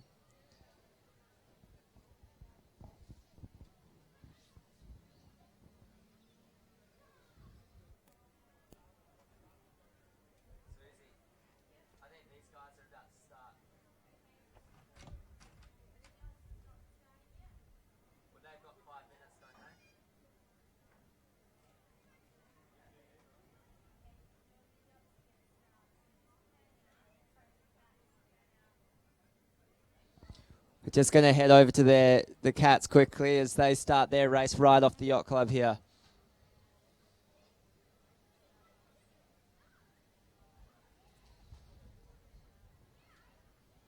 Looks like there may be an issue with the blue boat as they're not in the starting area, but the other three boats are just doing a similar run up to their starts, and they'll come into screen very soon as they head in from the left side.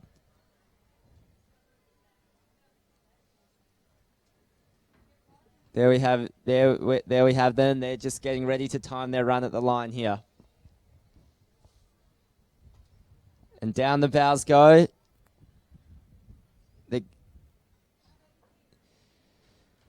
They're getting ready for it. All three boats looking like they're going nicely, and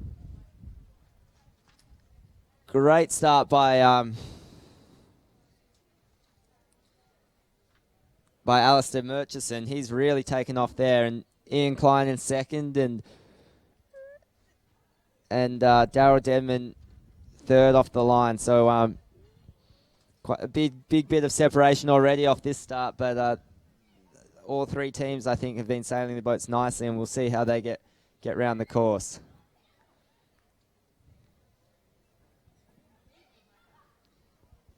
Here come the Jennikers at that first deploy, and this is where we saw the blue boat capsize in that last race, so there could be some action here. Looks like all the boats are taking it quite easy there with not much high flying action.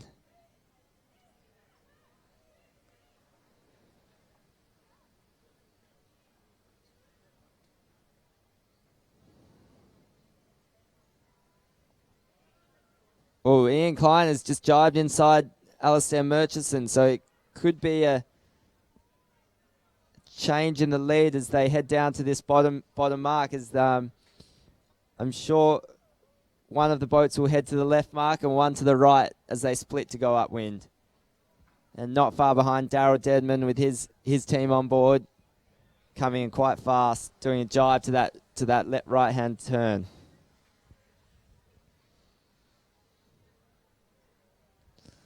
So nice manoeuvres by all boats there, and they're all doing a great job out on the water.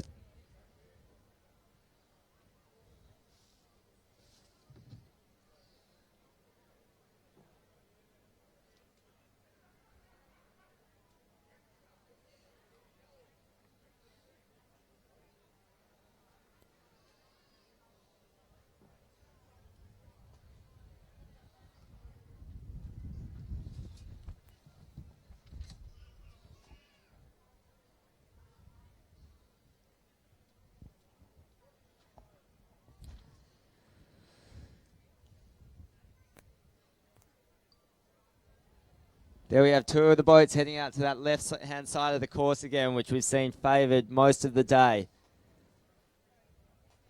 It'll be the only Ian Klein has opted to come in close to the Yacht Club here, and it'll be interesting in the cross how it's worked out for them. But at the moment, to me, it looks like the two boats on the left-hand side of the course have decided to go the right way, and will be only doing one more tack into the top marks as they head upwind here. They've both gone for their tack,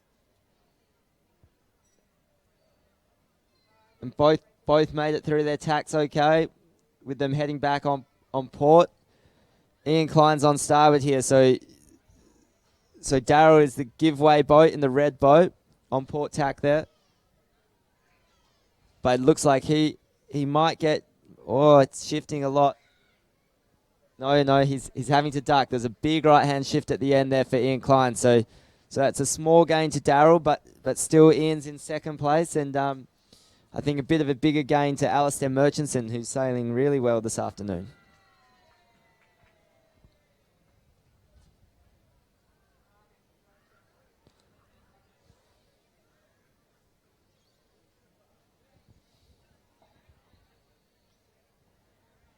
There's that blue boat that's just getting a few repairs done to them after their capsize. I think that they look like they're okay to sail. They haven't pulled their sails down. Maybe just a few minor things went wrong that from the capsize.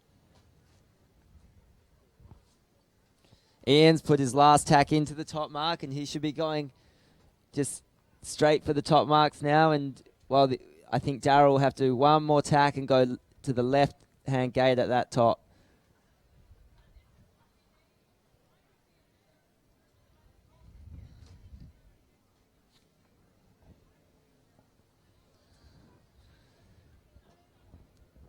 And that's Darryl there completing his tack on the water.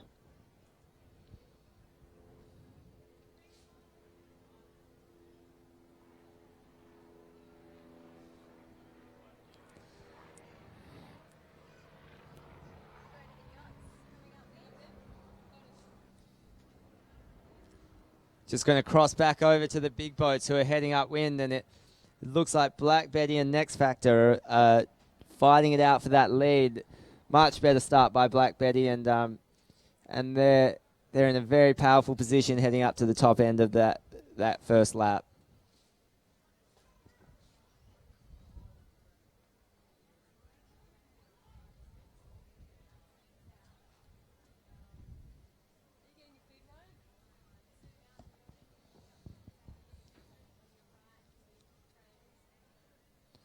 So a little bit more separation with these boats on this first upwind for the first lap, but we'll go back now to the Cats, who are flying downwind at the moment in a big gust. That's Alistair Murchison on board there, and he's doing a great job. Got quite a substantial lead over the next two boats as he heads down to the last bottom marks. Nice job there as they accelerate out. Heading into that bottom gate. It'll be interesting what turn they decide down here. If they just go straight to make it easy, or they go the same way as last time to where they made big gains.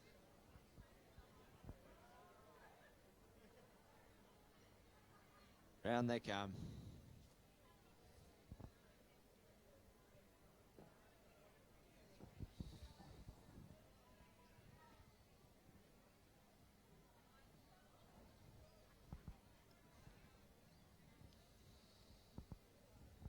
So now it's a fight for second place between Ian Klein and Daryl Dedman.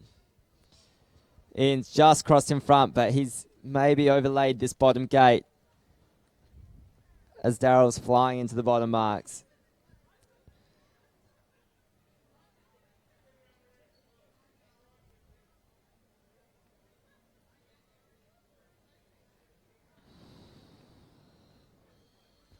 So Daryl's opting to follow Alistair around the bottom, and I think that's a good option. With only one tack on the upwind, they'll have no worries getting around that reach mark. Whereas going to the other mark, they're going to have to do two tacks, which is quite costly on these catamarans.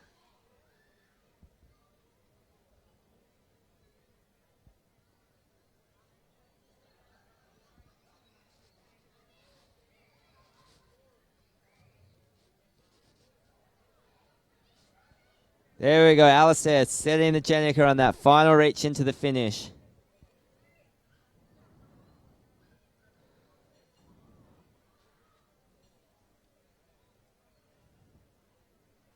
Great race by those guys.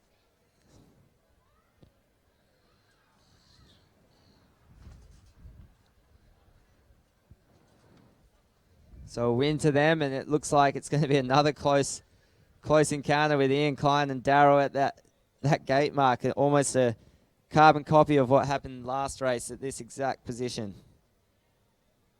Be a question of whether Ian can get his tack in before Daryl can roll over the top of them. And there they go. Ian pulling the boat round, or giving them a little laugh. But I think Ian has been able to hold in front as they head in down on this final reach. There we go. Ian's just held in front again. Nice work by those guys.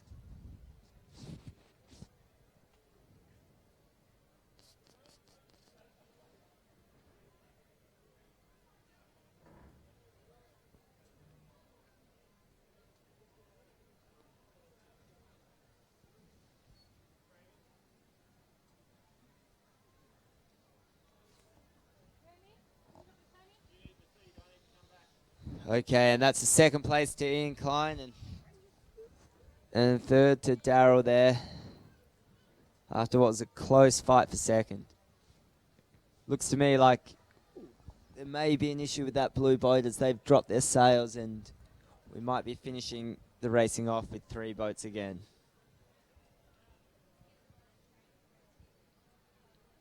There we have the results, with Alistair Murchison winning the second race in a row, and Ian Klein also coming away with 2 seconds so far, and Daryl Dedman with 2 third places. We'll cross back to the Yachts, who are up on their second leg of their second race of a 4-lap race, and we're just getting an aerial shot now of Black Betty and the next trailing the Next Factor upwind, and the Next Factor doing a good job of just staying out in front this race. I think they've got their game plan pretty sussed out, with most boats just trying to head out to the far side of the bay on the upwinds, with the left-hand side looking pretty favoured there.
There we have Cadillac just moving into the left of our screen and going through an attack on that port ley line,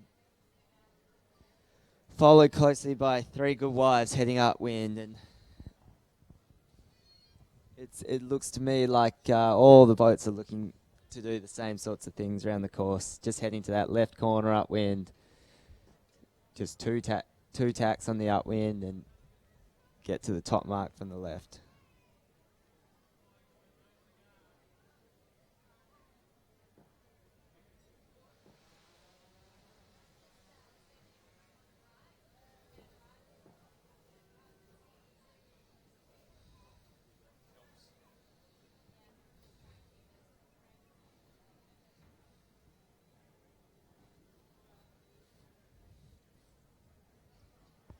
Okay, Next Factor have gone back on their starboard ley line and looking to round that top mark for the second time, followed very closely by Black Betty.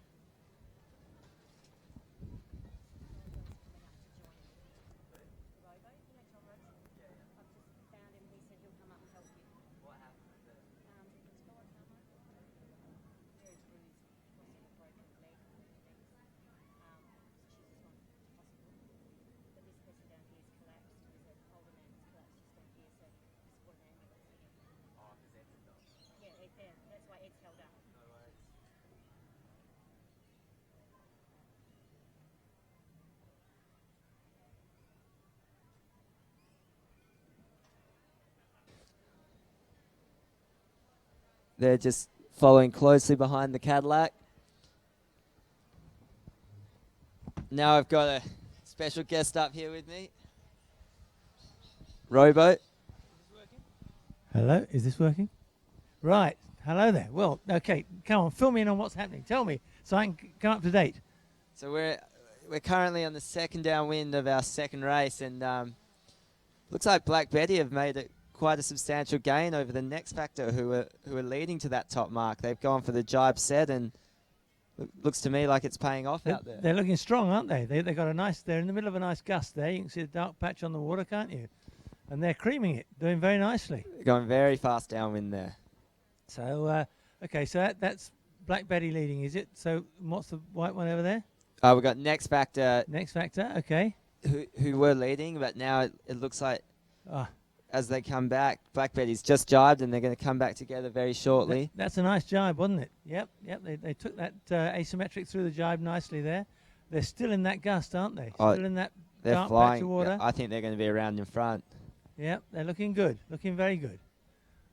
So, yeah, it's a bit hard to tell at this this distance because the perspective is but they're kind of they're looking strong. Got a lot of speed on there. So now, and who are the two boats at the back there? Yeah, just off our screen to the right, we've got Cadillac with the red spinnaker, and they're heading downwind, very fast downwind boat, followed by Three Good Wives with the yellow spinnaker. Right. Okay, coming into yep. Black Betty there dropping their kite now. Right, okay.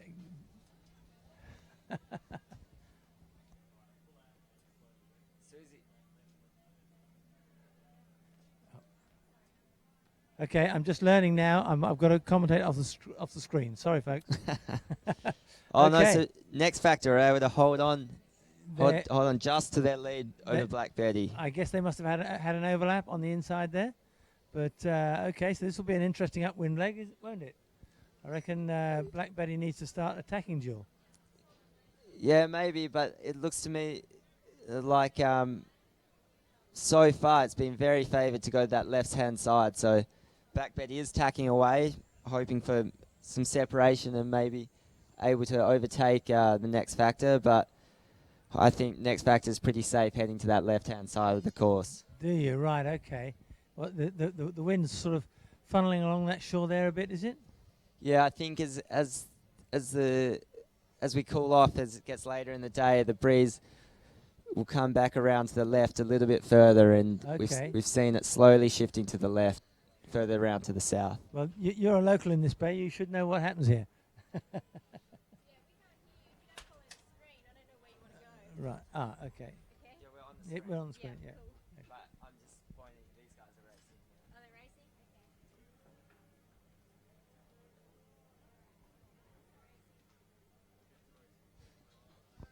Okay, and we're back just watching the Catamarans.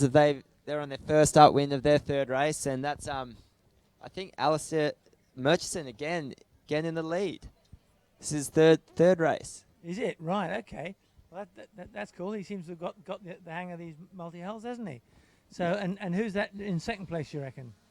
We've got Daryl Deadman who's Okay. in second, who's got 2 third places in the first 2 races. So he's got one over Ian Klein so far in this race. Right, that's cool.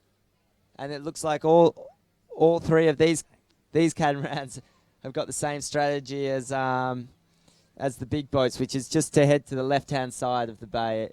I think everyone, it's not too many passing lanes on these upwind legs. So when you're behind, you've just got to sort of hang in there and just wait for your opportunities. Maybe more opportunities on the downwind to overtake. Okay, the leading catamaran's just tacking. So, do you reckon he's on the ley line? What do you reckon? Yeah, I think from there that they've been laying.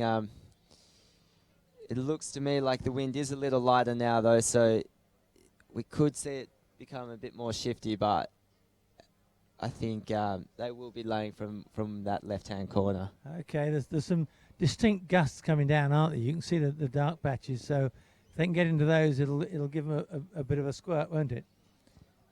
Exactly.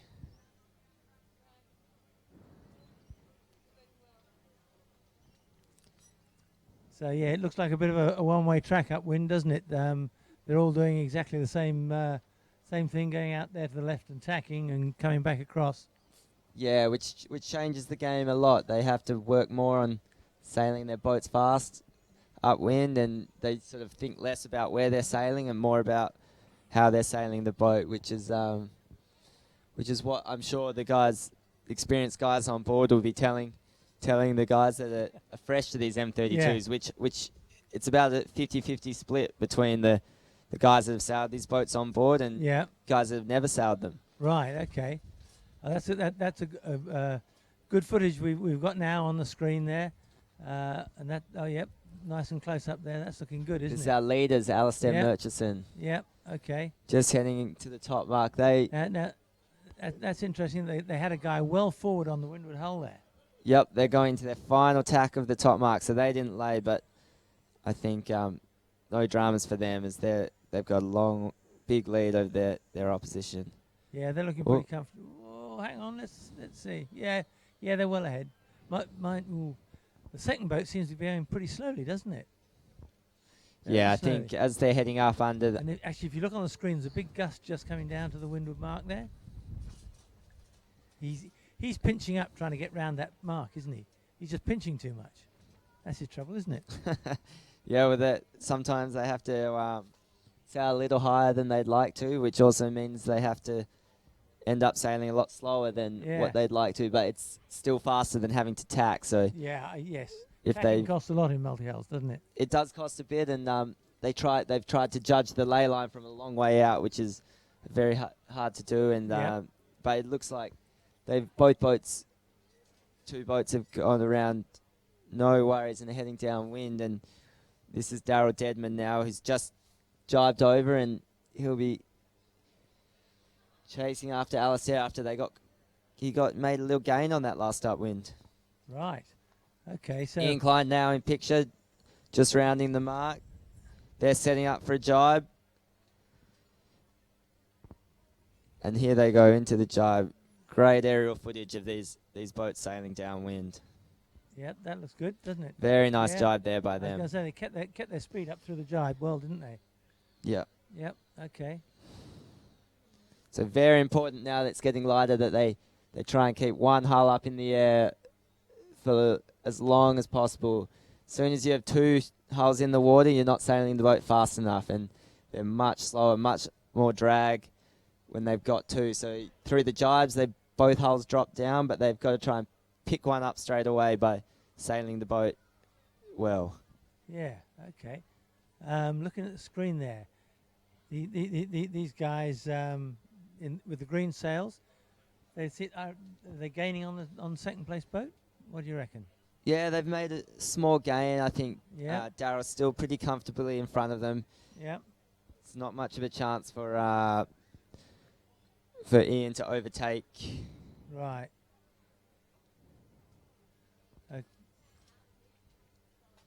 Okay, and the lead boat's round the bottom mark, going back upwind again. Yep, so they're back into the final. Oh, Daryl decided to go the strategy that Ian has overtaken him in the last two races on that final leg. So this will be interesting. Okay. But Alistair doing his final tack into that top mark. Got a nice, comfortable lead over the other two boats out there. Okay, so Ian's going off to the left there, and what Daryl here, he's a bit slow out of that tack, wasn't he? Yeah, well he's got two tacks to do, whereas Ian's only got one. So that'll make it close, won't it? That'll close things up. But Ian's got to be able to sail right around Daryl because he'll be coming into the top mark on port tack. So okay. We won't know right until the end. Here comes the tack. Okay, he's through the tack now. Very interesting. No, he hasn't. So I think hasn't gained enough, has he? Daryl's clearly in front here. Yeah. He's done a nice job there, even with the slightly slow tack. And Alistair here on his way to the finish, coming in good speed here. So their third race win in a row. They've sailed very well this afternoon. Oh, he'll get a cigar tonight, won't he? Yeah. They look pretty happy on board there. Yep. Just reaching through the finish. Well, And next we're just coming across to Darryl, who did not sort of did what Ian did to him in the last two races by overtaking, and right. Okay. did a nice job on that last upwind by just getting on the inside at Well, that's that pretty last cool. mark. Okay. So now what's happening?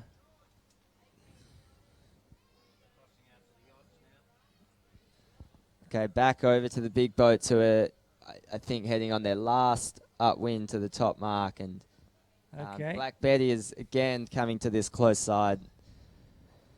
While Next Factor are heading to the left, but I still think that Next Factor have got a pretty strong position out there.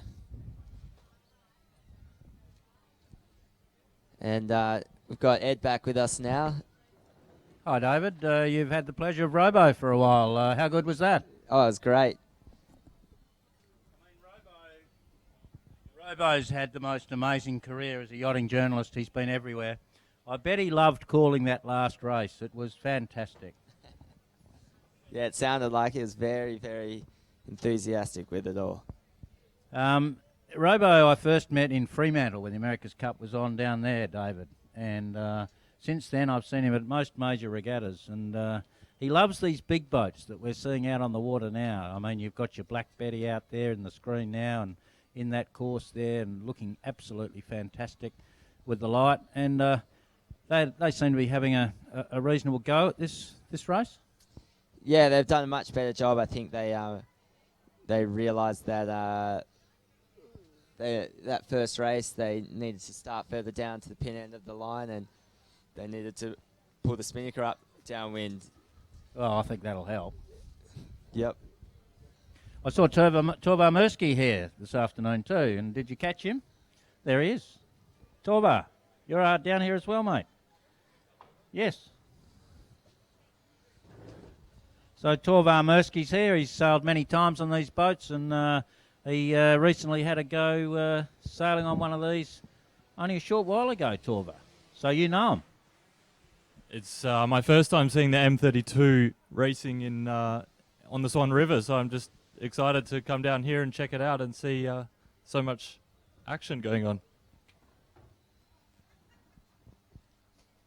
So Torva, what did you think of the racing we just saw with the catamarans? Did you catch the capsize? I wasn't here for the capsize. You're gonna have to. Wow, it all happened. No, I just saw this last race halfway through it, and I think it was Al who won the race, and he seemed to be quite dominant around the course. The other guys couldn't quite pick him on any of those crucial moments around the corners. Yeah, he seemed to just be ahead off the start line, and the other guys couldn't catch him after that. I suspect he's probably got a few competent crew on board. Yep. Here we've got nice aerial shot of the yacht club with everyone on the lawn. Oh, there we are. Yep. Sun's getting a little bit lower out here over the bay, and I think the big boats will have one more race to finish off, but I think that's it for the catamarans. Just see Black Betty doing a jibe hoist here. Yep, they've gone for the jibe set again. That's been their go-to move this race. Ooh, it could come up with a twist here. It's quite a shy hoist. Looks like A big twist in the spinnaker there. They're going to have to do a bit of work to get that out. It looks like there's about 6 of them on the front there, so it's going to be a bit of action, see how it comes out. Maybe. There's the classic hourglass. It looks like it's working its way up, so maybe if they drop the halyard a little bit, it'll just pop out. Here we go. I think it's coming. Slowly but surely. Here they go. Now they power up and they're off. But it looks like, to me like Next Factor have just got enough of a lead to be able to hang on for the rest of this downwind.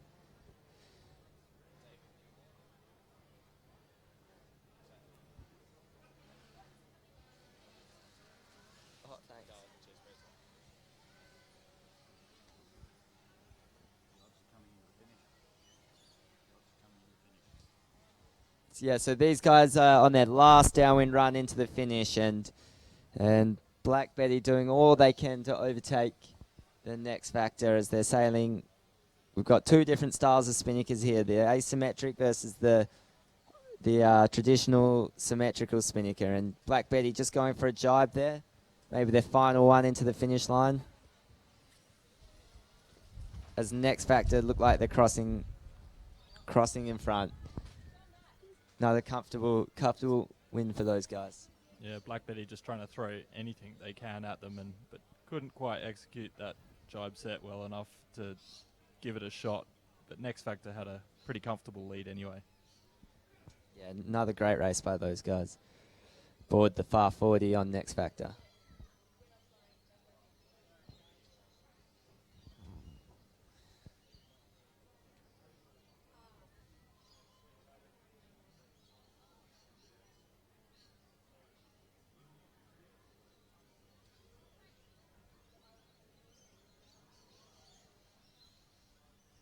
So that's a first for Next Factor.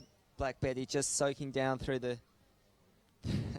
through the finish line as they drop their spinnaker. These guys are all different classes of boats, so they're racing against the clock because they all have different handicaps of how fast they're meant to be, and so we won't know the final winner until it's all calculated.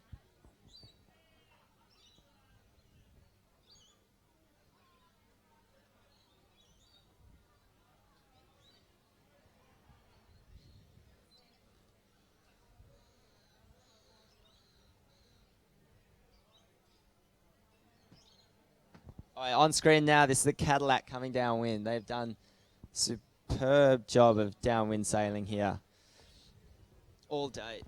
They've been very fast downwind, just lacked a little bit of speed upwind compared to the bigger boats.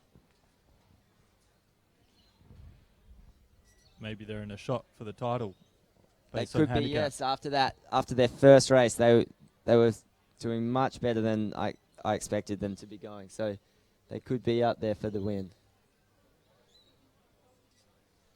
And then now on screen we've got Three Good Wives cruising majestically down the river.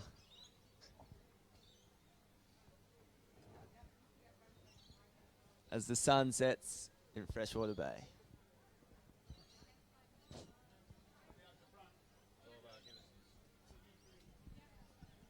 Well, you blokes have done a terrific job this afternoon with the commentary, and it's been fabulous to have David Gilmore up here with his very busy campaign in the 49er, and also with the match racing on the M32s.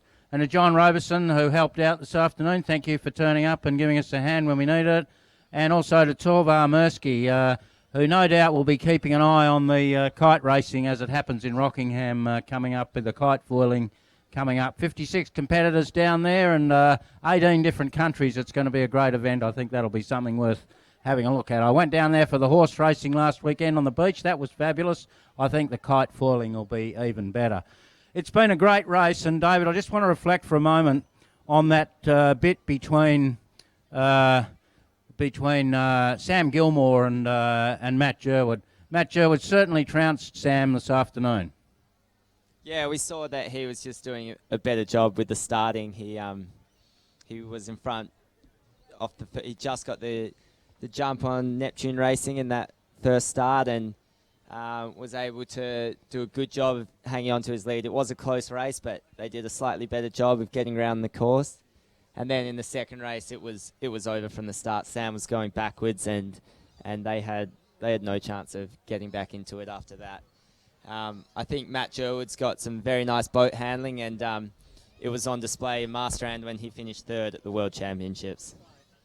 For sure, and they've headed back up to South Perth, and quite often I see that boat out on the water training a lot down at that end of the river. It seems to get out quite regularly, and I guess it's time on the boats that will make all the difference.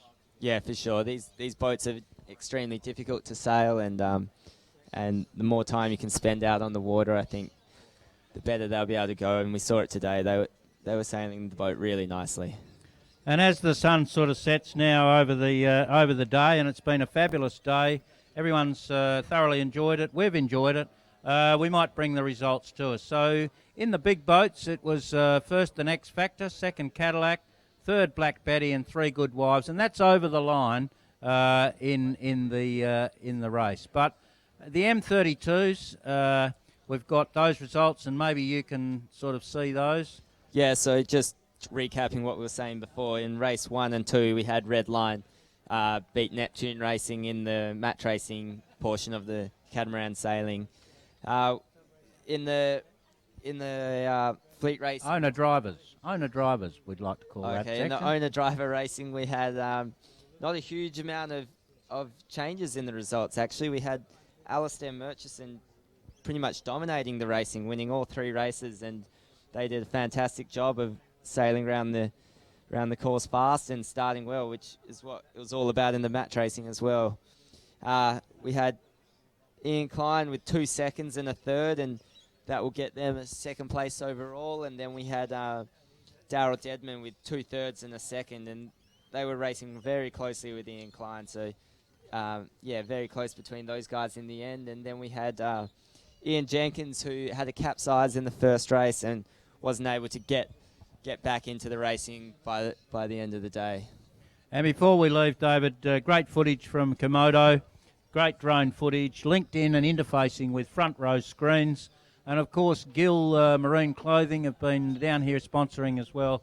And without Komodo and front row screens, we wouldn't have been able to see these photos and these pictures, which have been absolutely fabulous for the people gathered on the lawn and also at home watching through the YouTube through Royal Freshwater Bay Yacht Club.